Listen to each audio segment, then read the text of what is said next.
ಈ ವಾದ ಎಷ್ಟು ಮಟ್ಟಿಗೆ ಸರಿ? ನಾನು ಟ್ಯಾಕ್ಸ್ ನೀವು ತಗೊಂಡ ಮೇಲೆ ನಾನು ಟ್ಯಾಕ್ಸ್ ಕಟ್ತಿರೋದು ನನಗೊಂದು ಒಳ್ಳೆ ರೋಡ್ ಕೊಡು, ಎಜುಕೇಷನ್ ಕೊಡು, ನನಗೊಂದು ಹೆಲ್ತ್ ಕೊಡು ಅಂತಿದ್ದಾಗ, ಇದು ಅಲ್ಲದೆ ಈ ಟ್ಯಾಕ್ಸು ಕಟ್ಟಿಬಿಟ್ಟು ಎಕ್ಸ್ಟ್ರಾ ನೀನು ಇನ್ಶೂರೆನ್ಸು ತಗೋ ಅಂತ ಹೇಳುವುದು, ಅದಕ್ಕೆ ಬೆಂಬಲಿಸುವುದು, how far it is good ಅಂತ ಹೇಳಿ? ಅಲ್ಲ, ಖಾಸಗಿ ಅಂತಲ್ಲ, ಸರ್ಕಾರಿ ಸಂಸ್ಥೆಗಳು ಇದ್ದಾರೆ ಇನ್ಶೂರೆನ್ಸ್. ನಮ್ಮ ನ್ಯೂ ಇಂಡಿಯಾ ಇರ್ಬೋದು. ನಾನು ಸರ್ಕಾರಿ ಹಾಸ್ಪಿಟಲ್ ಬಗ್ಗೆ ಮಾತಾಡ್ತಾ ಇದ್ದೀನಿ. ಹಾಸ್ಪಿಟಲ್ ಸಿಸ್ಟಮ್ ಏನೇ ಜಾಸ್ತಿ ಮಾಡೋದ್ರಿಂದ ಇನ್ಶೂರೆನ್ಸ್ ಸೆಕ್ಟರ್ ಹೋಗೋ ತಪ್ಪುತ್ತಲ್ವಾ ಅಂತ.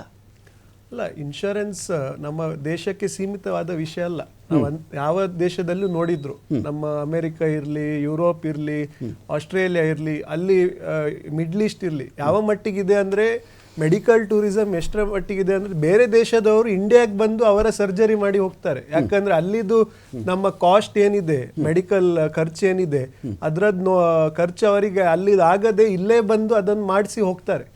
ಆ ಮಟ್ಟಿಗೆ ನಮ್ಮ ದೇಶದಲ್ಲಿ ಏನು ಮೆಡಿಕಲ್ ಕಾಸ್ಟ್ ಇದೆ, ನಾವು ವಿಶ್ವಾದ್ಯಂತ ನೋಡಿದ್ರೆ ಇದ್ದದ್ರಲ್ಲಿ ಕಮ್ಮಿ ಖರ್ಚು ಬೀಳ್ತಾ ಇದೆ. ಯಾರೀಗ ಮಿಡ್ಲ್ ಈಸ್ಟ್ ಅಲ್ಲಿ ಇದ್ದಾರೆ, GCC ಕಂಟ್ರೀಸ್ ಅಲ್ಲಿ ಇದ್ದಾರೆ, ಅವ್ರೇನಾದ್ರೂ ಆಪರ್ಚುನಿಟಿ ಇದ್ರೆ ಅಲ್ಲಿ ಇನ್ಶೂರೆನ್ಸ್ ಕವರೇಜ್ ಅವ್ರದ್ದೇನಾದ್ರೂ ಸಿಗ್ತಾ ಇಲ್ಲ, ಅಥವಾ ಖರ್ಚು ಒಂದು 2 ಪಟ್ಟು 5 ಪಟ್ಟು 10 ಪಟ್ಟು ಜಾಸ್ತಿ ಬರ್ತಾ ಇದೆ, ಅವ್ರು ಇಂಡಿಯಾಗೆ ಬಂದು ಸರ್ಜರಿ ಮಾಡಿ ಹೋಗ್ತಾರೆ.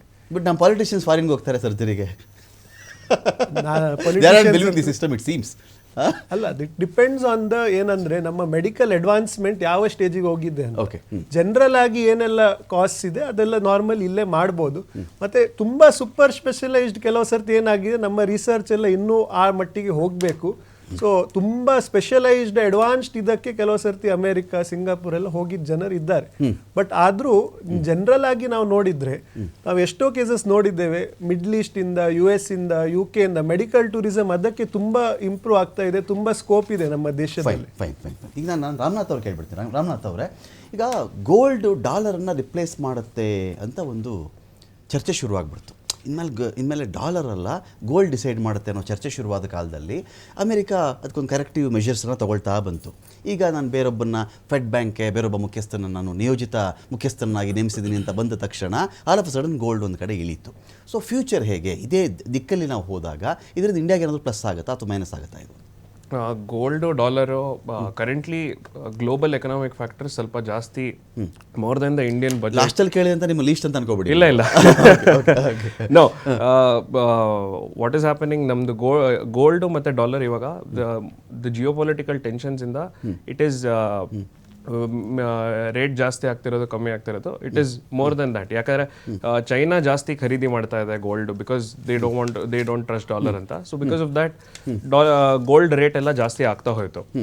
So one way to blame only the government of India, I don't think it is the right way to look at it, because there are other factors. ನಮ್ದು ಬೇರೆ ಫ್ಯಾಕ್ಟರ್ಸ್ ಇರೋದ್ರಿಂದ ಗೋಲ್ಡ್ ಪ್ರೈಸ್ ಜಾಸ್ತಿ ಆಗಿದೆ. So dollar gold ವಿಚಾರದಲ್ಲಿ Indian blame ಮಾಡಲಿಲ್ಲ, ನಾನು gold ವಿಚಾರದಲ್ಲಿ blame ಮಾಡಲಿಲ್ಲ. ರುಪಿ ವ್ಯಾಲ್ಯೂ ಡಿಕ್ರೀಸ್ ಆಗೋದ್ರ ಬಗ್ಗೆ ನಾನು ಕೇಳಿದ್ದೀನಿ ಅಷ್ಟೇ.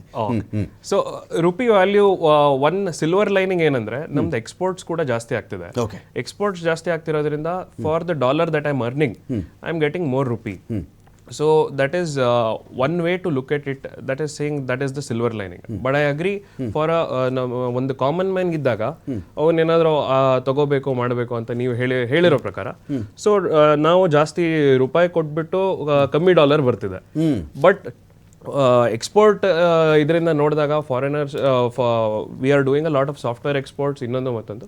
That way we are getting better more revenue by billing in dollars. Okay, ಈಗ ಯಾವಾಗಲೂ ನಾವೀಗ ಚೀನಾ ಡೊನಾಲ್ಡ್ ಟ್ರಂಪ್ ಎದುರುಗಡೆ ಕಾಲ್ ಮೇಲೆ ಕಾಲು ಹಾಕೊಂಡು ಕೂತ್ಕೊಂಡು ನೆಗೋಷಿಯೇಟ್ ಮಾಡೋದಕ್ಕೂ ನಾವು ಟ್ರಂಪ್ನ ಎದುರುಗಡೆ ನಾವು ಫೇಸ್ ಮಾಡ್ತಿರೋದಕ್ಕೂ ವ್ಯತ್ಯಾಸ ಇಲ್ವಾ?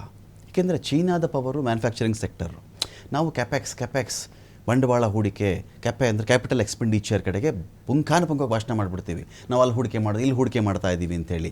ಈ ಮ್ಯಾನುಫ್ಯಾಕ್ಚರಿಂಗ್ ಸೆಕ್ಟರ್ ಕಡೆಗೆ ನಾವು ಎಲ್ಲಿವರೆಗೆ ತುಂಬ ಗಮನ ಕೊಡಲ್ಲ, ಅಲ್ಲಿವರೆಗೆ ನಮ್ಮ ರುಪಿಗೆ ನಾವು ವ್ಯಾಲ್ಯೂ ತಂದ್ಕೊಳ್ಳೋಕ್ಕಾಗಲ್ವಾ ಅಂತ.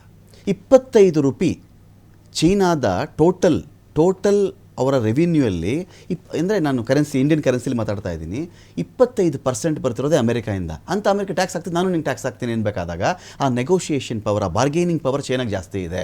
ನಾವು ಆ ಥರ ಮಾಡೋಕ್ಕಾಗ್ತೀವಿ, ನಾವು ಟ್ಯಾಕ್ಸ್ ಆಗ್ತಾರೆ ಇನ್ಯಾರನ್ನೂ ಆಶ್ರಯಿಸಬೇಕು. ಅಯ್ಯೋ ರಷ್ಯಾ ಹತ್ರ ವ್ಯಾಪಾರ ಮಾಡ್ಬೇಡ ಅಂದರೆ ಇಲ್ಲ ನಾನು ಬೇರೆಯವ್ರ ಹತ್ರ ವ್ಯಾಪಾರ ಮಾಡ್ತೀನಿ ಅನ್ಬೇಕು, ಅಥವಾ ಸ್ವಲ್ಪ ವ್ಯಾಪಾರ ಮಾಡ್ತೀನಿ ಅಂತ ಹೇಳಬೇಕು.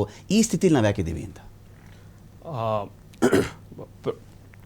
ಚೈನಾ ನೀವು ಹೇಳ್ದಂಗೆ manufacturing they are very strong manufacture. ನಮ್ಮದ್ರಲ್ಲೂ ಕೂಡ ಮ್ಯಾನುಫ್ಯಾಕ್ಚರಿಂಗ್ ಪ್ರಮೋಟ್ ಮಾಡೋಕ್ಕೆ PLI ಪ್ರಾಡಕ್ಟ್ ಲಿಂಕ್ಡ್ ಇನ್ಸೆಂಟಿವ್ ಕೊಡ್ತಾ ಇದ್ದಾರೆ. ಗವರ್ಮೆಂಟ್ ಇಸ್ ಎನ್ಕರೇಜಿಂಗ್ ನಾವು ಮೊಬೈಲ್ ಮ್ಯಾನುಫ್ಯಾಕ್ಚರಿಂಗ್ ಎಲ್ಲ ಚೈನಾಯಿಂದ it has come back to many of them have set up factories ಇಲ್ಲಿ ಇಂಡಿಯಾದಲ್ಲೇ ಫ್ಯಾಕ್ಟ್ರಿ ಸೆಟಪ್ ಮಾಡಿ ನಿಮ್ಮದು ಐಫೋನು ಇನ್ನೊಂದು ಮತ್ತೊಂದು ಅಂತ ಫೋನ್ಸ್ ಎಲ್ಲ it is manufactured in India and exported from India. So ಅಂತ ಇದು ಟ್ಯಾಕ್ಸ್ ಜಾಸ್ತಿ ಮಾಡಬೇಕಾದ್ರೆ ಇದ್ಬದ್ದು ಫೋನ್ಗಳೆಲ್ಲ ಪ್ಲೇನಲ್ಲಿ ತುಂಬಿಸ್ಕೊಂಡು ಅಮೆರಿಕಾಗೆ ತೊಗೊಂಡೋಗ್ಬಿಟ್ಟಲ್ಲ ಐಫೋನ್ಗಳನ್ನು ಅಂತ. ಟ್ಯಾಕ್ಸ್ ಜಾಸ್ತಿ ಮಾಡಲಿಕ್ಕಿಂತ ಮುಂಚಿತವಾಗಿ ಐಫೋನ್ ವಲಯವನ್ನೇ ಇದ್ಬದ್ದು ಏನೇನು ಮ್ಯಾನುಫ್ಯಾಕ್ಚರ್ ಮಾಡಿಟ್ಟಿರೋ ತೊಗೊಂಡು ಹೋಗಿ ಆಮೇಲೆ ಟ್ಯಾಕ್ಸ್ ಡಿಸೈಡ್ ಮಾಡಿದ್ದಲ್ವಾ ಅಂತ. So those things are again we can't comment on. Okay, fine. ನಾನು ಚರ್ಚೆ ಮತ್ತೆ ಮುಂದುವರಿಸ್ತೀನಿ. ಒಂದು ಬ್ರೇಕ್.